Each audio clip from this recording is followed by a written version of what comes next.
Welcome back, everybody, to the Get Back Guys podcast. We're back doing what we do, always getting back. It's true. Here to talk, probably another shorter episode, just not a lot of news. We'll repeat this until the news picks up, but we're here to just talk. Nick and I were just off air saying, hey, let's just touch on NFL schedules. The NBA brackets are set for the playoffs and the play-in games. Is there one you'd rather start with, my friend? Well, we could start with the NFL schedule because I'm guessing we'll have more to talk about with NBA. Yeah, I like it. So let's just how you feeling? Let's just do that. How you feeling about the Pack's schedule this year? I mean, it depends on who's starting. If we got Jordan or Aaron or Blake, I guess. Any update lately on that situation? I know they offered him not really. It's really Patty Mahomes down. bigger contract. Yeah, I don't think it was ever actually as much about the contract as much as it's him wanting to have insurance that he's going to be the starter for the next few years and them keeping him in the loop, I think. But yeah, I think I was looking at the schedule, kind of going through some early predictions, and I think with the Packers schedule isn't too bad. I mean, we start out with the Saints and Jameis Winston, and they play Jared Goff the next week. So I actually think during the middle of the year, we do play the Chiefs and Seahawks back-to-back weeks. I think week 9 and 10. So that's kind of the tough stretch. But other than that, I think it's a pretty favorable schedule. I think if Aaron Rodgers plays and is, gets there, just let things go normal, we'll be one of the best teams. We'll be right there for the 1 seed in the NFC. I think we could win between probably 12 and 14 games is where I see us. If Jordan Love is starting, then my guess is between like 5 and 8 wins for us. I think Aaron's gonna be playing. I hope so. I think he's gonna be playing. I mean, if they really did offer him a Patty level contract and he's not signing that, then what is he doing? You gotta get the bag. Well, he's gotten the bag, I think, enough. I think he wants. I think he'd just down to get that 45 mil a year or something. But yeah, I think it could just be, maybe things got blown out of proportion and he's just trying to figure out the little nuances of a contract, especially when you're this old and they have drafted a guy who might replace you. There's some things to figure out there. So we'll see how it plays out. We'll really know by, I think, the start of June when, if he goes to mandatory OTAs or not for when he has them. I think they're in the beginning of June for the Packers. So. Wow. Yeah. What do you think of that report that Aaron talked to?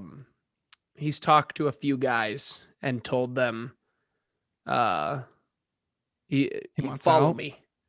Yeah. I've heard that he's saying to a few guys, follow me. I mean, I don't really, I don't know with all of those. Like, there's been reports.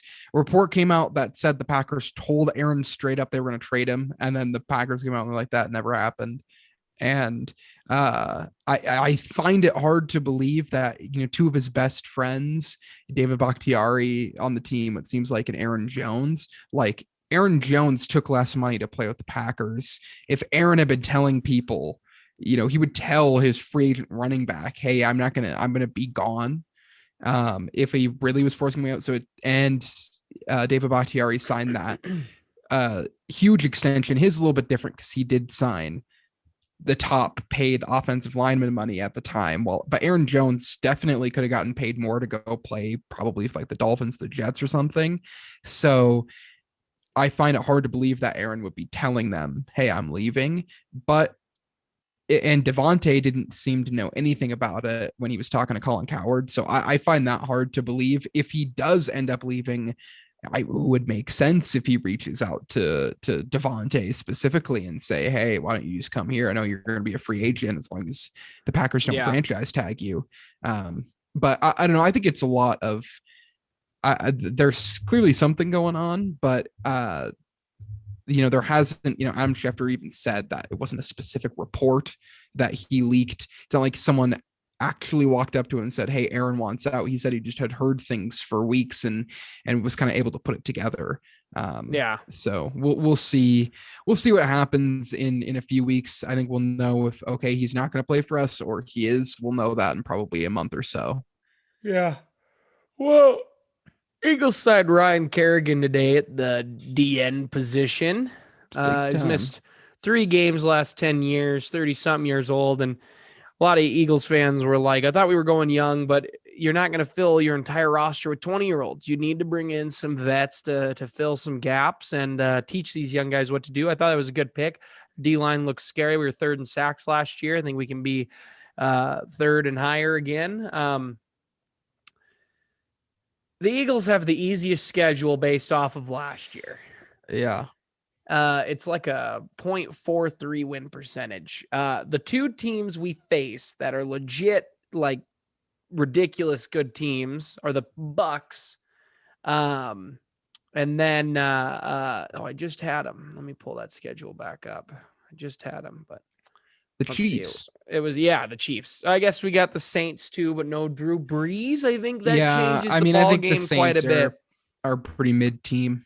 And the problem with me is I look at, Falcons, obviously anybody in our division, Falcons, Niners, Chargers may be pretty good. Jimmy G.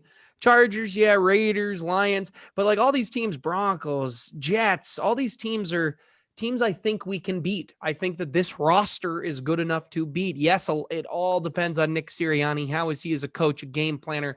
So far right now, I am falling in love with Nick Sirianni as a head coach. Yes, the very first interview was kind of a fluke interview. He was told not to say some things. He looked a little nervous, but if you watch any interview with him since, like he just watching the interview the other day about rookie minicamp, the guy is just insanely passionate about football. Like he gets distracted by the off topic of the question because he starts going too deep on how he's talking to the wide receivers about doing this or that. So I think this roster is good enough to actually do pretty well this year. I actually think winning the East is possible. It's going to come down to that, winning the East. Because I don't see the Cowboys winning, 11 games. I don't see any of these teams as front runners. I don't think Washington, New York, or Dallas are necessarily top tier front running teams that are going to win 12 games, 13 games and run away with this division. I think the Eagles can easily win this division. I think this division will be garbage again, but I think it'll be a little better. But again, it all comes down to Nick Sirianni. I could realistically, we'll probably end up between 6. And I think maybe if Nick turns out to be just such a great coach, 10, I think is the absolute max we might win. But I think we'll probably end up between 6 and 8 wins. But I think, we got such a favorable schedule. It's so hard not to, because I really love the Lions roster and new coaching staff, or the Raiders with their inconsistency. Yeah, guys like the Chargers, is one team I think that could pop, but we're going to split games with Dallas and New York anyway. We always do. I don't think we're going to get swept by all these teams. I don't think the Jets are going to be that good. New quarterback, new coach. Panthers, don't know what they're doing. It all depends on Sammy Darnold. So yeah. I think you take those 2 losses, and I think it go either way. And it's an exciting season when you're expecting to be awful, and 6 games is enough to make you feel good. So yeah, I like the schedule. I'm just ready for football already. I can't believe how ready I am for the season. Yeah, the East is interesting because if Dak comes back, if he plays anything like he was before he got hurt, when he was playing the best football he's ever played. But if he's anywhere close, he's already ready for, I think he'll be cleared next month or July for full contact and everything. So if he comes back, he's just probably a lot better than every other QB in that division. But also their defense has concerns, but that offense should be super good. And then, Washington's interesting because they have a great defense, but who knows where you're going to get Ryan Fitzmagic. But they did add a lot of weapons to that roster with Samuel, and then same with the Giants. Kind of see this is going to be a year to kind of see what you guys have in Hurts and what the Giants have in Daniel Jones. But you do have very favorable schedule. In the North, the NFC North has the NFC North and the AFC North have they're the two divisions that have the worst schedules, and they play each other. Yeah. So I think with all those factors, I think we could be a sneaky team. I think, T.O., my boy, is saying he thinks there's no way it's not Philly winning the division because he's nothing but smart. Where Ocho Cinco's out here saying Dallas. But it all depends on Dak with Dallas because he had horrific injury. I mean, he had an injury players didn't come back from back in the day. So how is his leg going to be? How is Mike going to have changed as a coach? Elliott is still just getting older. The more tread you put on those But that running back receiving tires, core is going to be even better very with good. CeeDee Lamb Very next year. good. I think if his Dak is like 80%, unless Hurts and Daniel Jones take huge leaps, he's still going to be by far the best quarterback in that division, which is probably. Think Hurts is a good shot though. Take a big leap. I mean, I like Hurts, but I think he's a baller. You got Devontae Smith now out there. Nothing but stud muffins. Pretty hopeful season right now for every year. Every year gets hopeful. I really do love this new coaching staff though. They're young. They're way into the fundamentals. Everything he says about preaching competition, I am all for. He says it's at every level. He's said some things where he's basically saying Fletcher Cox is competing. Yes, Fletcher Cox is not going to probably lose out, but I want him to know that, if somebody is playing better than him, they're going to start over him. And I think that's a good way to coach. I think that's how you keep people motivated. I like what he's doing. I'm not worried about reps or anything like that. Jalen Hurts is going to ball out.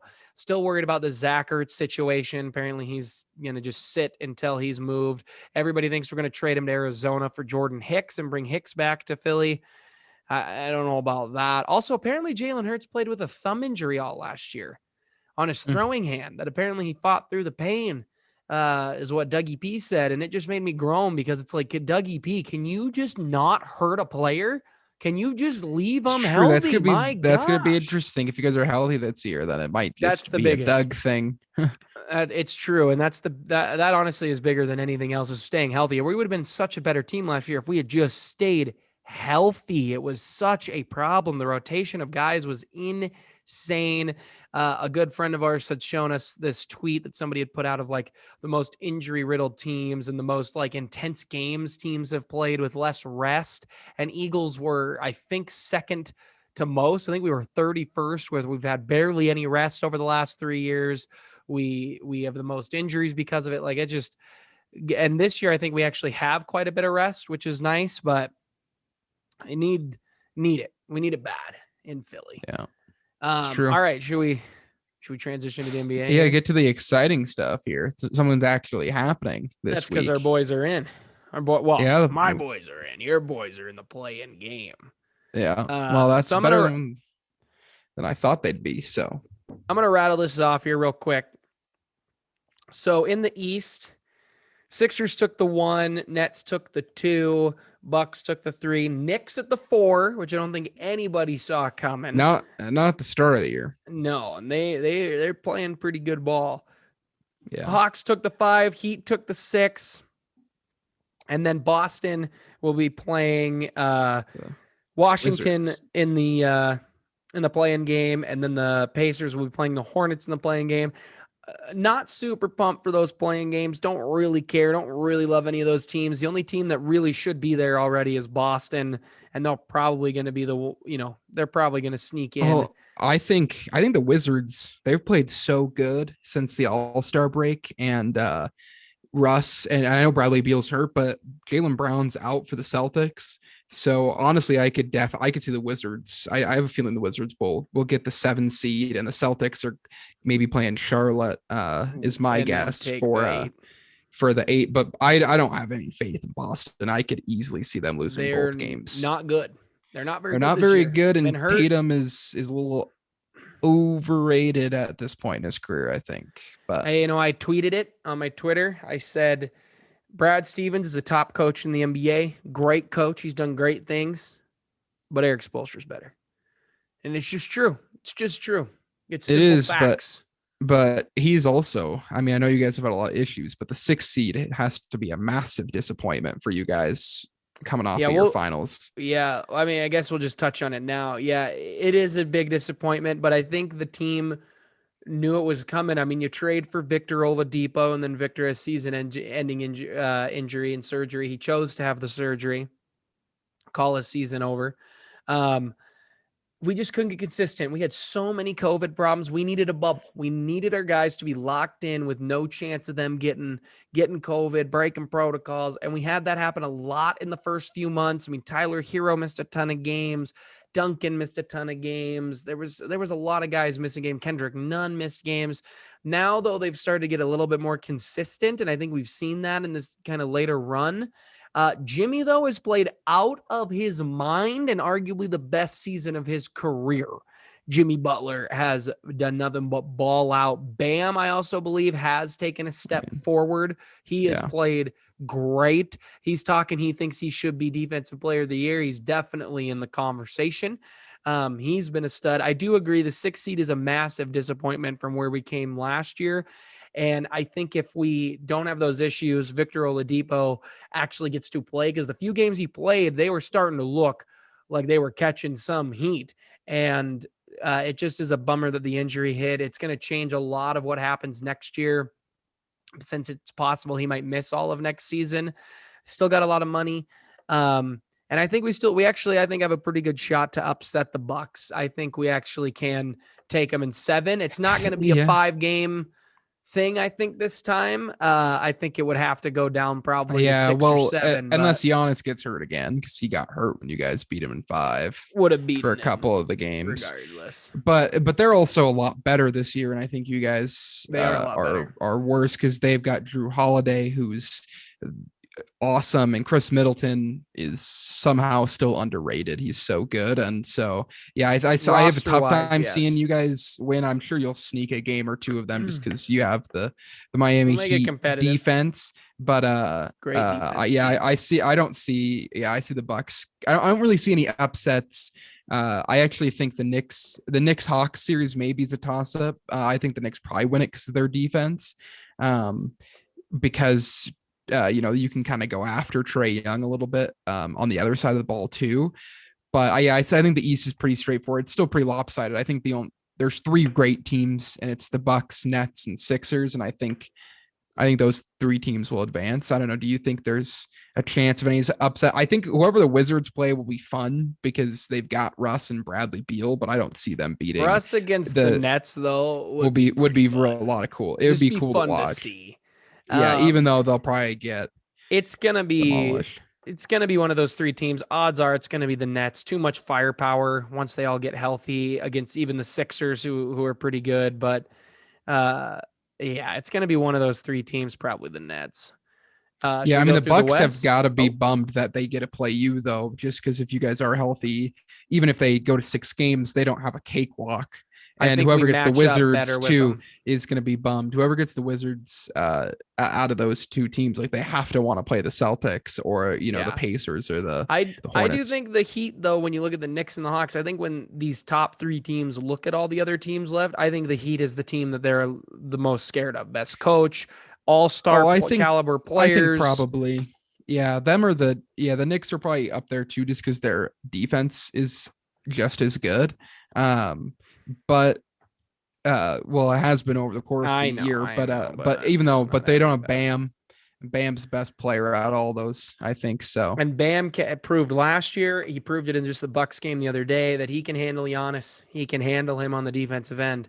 But in the West, Jazz took the 1 seed. Real cool to see the Jazz sneak up there. Lakers fallen really. Lakers injuries really hurt them, and we'll get to there, but they got the 1 seed. Suns at the 2. Really fun for me. I think it's really fun because then you go to the Nuggets. Those top 3 are teams we haven't seen very often be top 3 teams. It's just real cool, I think. And then you get the Clippers at 4, Dallas at 5. Blazers not only keeping that man his house, but taking that 6 seed. I think they're a very similar situation to the to the Heat, where I think if Dame gets real hot, they can pull up maybe an upset or two over there, but they do not have the roster firepower to really compete and I think make a huge run. Yeah. But then we got the play-in games at 7 and 8. Lakers, Warriors, which I think everybody's kind of low-key pumped about. And then the Grizzlies and your boys sneaking in with that 10 spot. Yeah, Spurs sneaking in. I think they might either go win, upset the Jazz. Might see them in the finals this year. Absolute run right there. Yeah. The West is really exciting for the first round because there's a lot of matchups. You could see a lot of upsets, I think. Hyped about the Jazz being the 1 seed, like we said, but the Lakers and Warriors matchup, who do you think comes out on top on Wednesday? So, we were talking about it with the boys last night, and it's such a bummer because Wednesday I've got my first grad school online meeting class, so I might pull that game up in the corner of the screen while we're all chatting. But you've got an angry LeBron who doesn't like the play-in game format and definitely doesn't want to be in it. I think we hear less whining if they're the 1 seed. He did tweak his ankle, but I think when he tweaks his ankle, when LeBron's ready, LeBron's going to be ready. Anthony's finally healthy as well. But Steph is playing out of his mind, all by his lonesome. I mean, Draymond's still there, but Draymond is not playing the way I think he used to when he had Clay and Steph opposite him. Still good player, good defender. He's a really good defender, and he's really important for their defense to just like function because he's like a quarterback on defense, and their rotations are pretty underrated because of how smart he is. That you'll see at times, so that he's definitely valuable to them. But offensively, it's just, is Steph playing good or not? Yeah, and I mean, Steph's been playing lights out good, winning the scoring title. So this is a fun matchup because you've just got, if Steph brings it and LeBron's ankle's feeling good and he plays like the king, because there's no way he wants to sit and not, he's got to want an extra game. No, and he's got to gear up. So if they win, plus if the Lakers win, I think that's the more fun matchup against the Suns. And I think they would rather play the Suns, actually, because I think Anthony Davis could be. I mean, they already beat the Suns in kind of an important game when the Suns were going for the 1 seed. But Anthony Davis against DeAndre Ayton versus Anthony Davis against Rudy Gobert, I think is enough of a difference. I mean, I don't think it probably matters either way. But yeah, I see the Lakers and Warriors. I think the Lakers will probably win just because they're all healthy now. And, it's definitely, there's a reason that they play series in the NBA because there's so much variance in one game. So you never know. And I wouldn't be shocked at all if the Warriors won. Like, I've been on the Lakers the entire year being the best team. And I think if they can just get healthy and they can get through the first, win one of these 2 games and then get through the first round and then get healthy, I think they definitely have a great chance to win the championship. But if they're not healthy, it's going to be tough. Like LeBron, if LeBron's not LeBron, you're going to be missing out on something here. So Steph could definitely go off, but I don't see the Grizzlies or Spurs challenging either the Warriors or the Lakers, no matter, even though Ja Morant has been so awesome. I mean, I think it's pretty unlikely the Spurs beat them. Obviously I'm rooting hard for it. And as good as Ja Morant has been, he's not Steph, he's not LeBron, he's not AD. And when it comes to big time games, that's when those guys show up. So, but looking at some other matchups, I know we talked about Portland briefly. Hang on there. Yeah. Bring up the Portland series. Go ahead. Yeah, so then moving on to another series, I think Portland versus the Nuggets is really interesting because now it's kind of, if the Lakers are hurt or they're not playing at full capacity, AD's a little bit worse than he would be if he was healthy. Same with LeBron, same with, Caruso and Schroeder. You kind of start thinking about who are these other teams, and the Nuggets are one that if Jamal Murray was healthy, I would think would definitely be right behind the Lakers for winning the Western Conference. Now I'm not so sure, and I think they're going to be in for a great series with Portland. I think that could definitely go 7 games. just because Dame is so good. I know Jokic has been playing out of his mind, but you got McCollum's definitely the third best player in that series, right? Oh yeah. Um, Oh yeah. so that as good as Michael Porter Jr. may become and Aaron Gordon is, they're not as good as CJ McCollum, especially how he's been this year. He seems to take his game to another level. So that's a series I've got that's definitely a series I have my eye on. I still like if I had to say, I probably would lean Nuggets, but I think that is a toss up, and I don't see Portland getting out of the second round because their defense just is not good enough. They're not gonna be able to beat really really good teams at full health. And I don't see them being better than Phoenix. I don't see them being better than the Jazz if they end up there. But Clippers, Mavericks, I was about that's to another ask. series.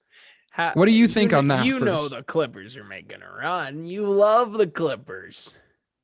I mean, they should win. Again, they're more talented than the Mavericks. They should, outside of the Lakers, they should be the second best team, but they are the fourth seed for a reason. They have not had they've had some minor injuries throughout the year, but they haven't had the injury issues outside of Serge Ibaka that the Lakers have. So them being a fourth seed is a little odd to me. I would have thought they would be gunning for a higher seed. But the Mavericks, I think, are better than their record shows. They're good. Luka was overweight at the start of the year. They had a bunch of COVID issues, and KP's been out. Ever since they kind of dug themselves a hole, they've been awesome. And so I think they could definitely, as long as KP is healthy and plays pretty good in that series is going to be pretty close. Unless Kawhi Leonard actually shows up in the playoffs, which didn't last year, especially in that round against the Nuggets. I think that'll be a really close series. I probably lean Clippers, but and they should win. They're more talented than the Mavericks, but I think it's going to be closer than maybe the media suggests. I could definitely see it going 7 games. I'm ready to say it. KP hasn't been healthy in 5 years. Before he was a Maverick, he just can't get healthy anymore. He's barely done anything for that team. There are rumors they were trying to shop him a year ago. I respect him, respect his game, but it's just time to call a spade. And the KP days in Dallas, they're numbered. That contract's running out soon. But man, he underwhelmed. He had that run with the Knicks, and everyone. And when the trade happened, everybody was so ecstatic because they were going to be good together, and that they're just Luka hanging out. It has been a bummer that he's been hurt. If he's healthy, I think he's been maybe underperformed a little bit, but when he's played for them, he's been pretty solid. He just can't get healthy. Good. And so, you know what? Maybe we just get one playoff run. Get him healthy for 25 games, and we'll string it together and see. So but we'll see, because last year if he was healthy, I don't think the Clippers beat them, and because that went 6 games and he only played like 2.5. I'll say this about the Clippers: this is the most basketball I've watched since the 12-13 and the 2013-14 seasons with my Miami Heat. I've watched almost every game this year. Tried to at least if I can watch piece of it. If at the very least I'm following, I'm not just skipping a game. And I hear things, I'm really only watching them. I heard about Lakers a lot, Warriors, tune into a game here and there. Even the Bulls, I heard about teams that adds a little bit of fire. Remember here when and people there. thought the Bulls were going to be good, and then they were just terrible. Made a big after trade, the trade deadline. did not pay off. Yeah, but here's the thing. Here's the team I haven't heard a word about. The LA Clippers. I don't hear anything about them. Yeah. So when you're telling me they're healthy, you got Kawhi and PG and they're the 4th seed and they're super quiet, tells me they're going to have a quiet playoff exit is what it's telling me. And I hope I'm wrong, because I like Kawhi and I like PG a lot. I mean, the first round will be franchise to go to, but I mean, it'll be super interesting to see, because if they lose, I think people are just gonna not talk about Kawhi and Paul George that much. Like there'll be a couple days them being like, wow, they did it again, and then it'll move on to be like, okay, we really overestimated how good they were, because PG just can't get out of the first round or can't make it far in the playoffs ever since he snapped his leg. before the Olympics. And then also with Kawhi, maybe people were saying, well, he is a two-time champion. He's a phenomenal player. Obviously, he's a top 10 player right now for sure. But let's calm down on the historically great, the next Michael Jordan. Maybe people were a little harsh, jumped, they were a shot away from potentially not making out of the second round. And then they get some favorable matchups. They run into a Warriors team that wasn't healthy and they win a championship, so that will be really interesting. But also if they go on a run, maybe Kawhi is better than, is, an all-time great, top 35, 40 player ever. If they do make it to the finals this year and they are able to overcome it, because I think that's definitely a possibility, but I also think a first round exit is also. So I think people are just really unsure what they're going to get from them. Curious to see what Rondo provides them. They're not very deep. Yeah. Kawhi and Paul George are going to have to play. That was the big thing last year that, oh my God, they have so much depth. That's what's going to make the difference. And well, they lost some of that depth, and they've got Rondo now to run the offense for them when Paul George and Kawhi start to collapse. And that could be the difference. If Rondo is awesome, then maybe they will.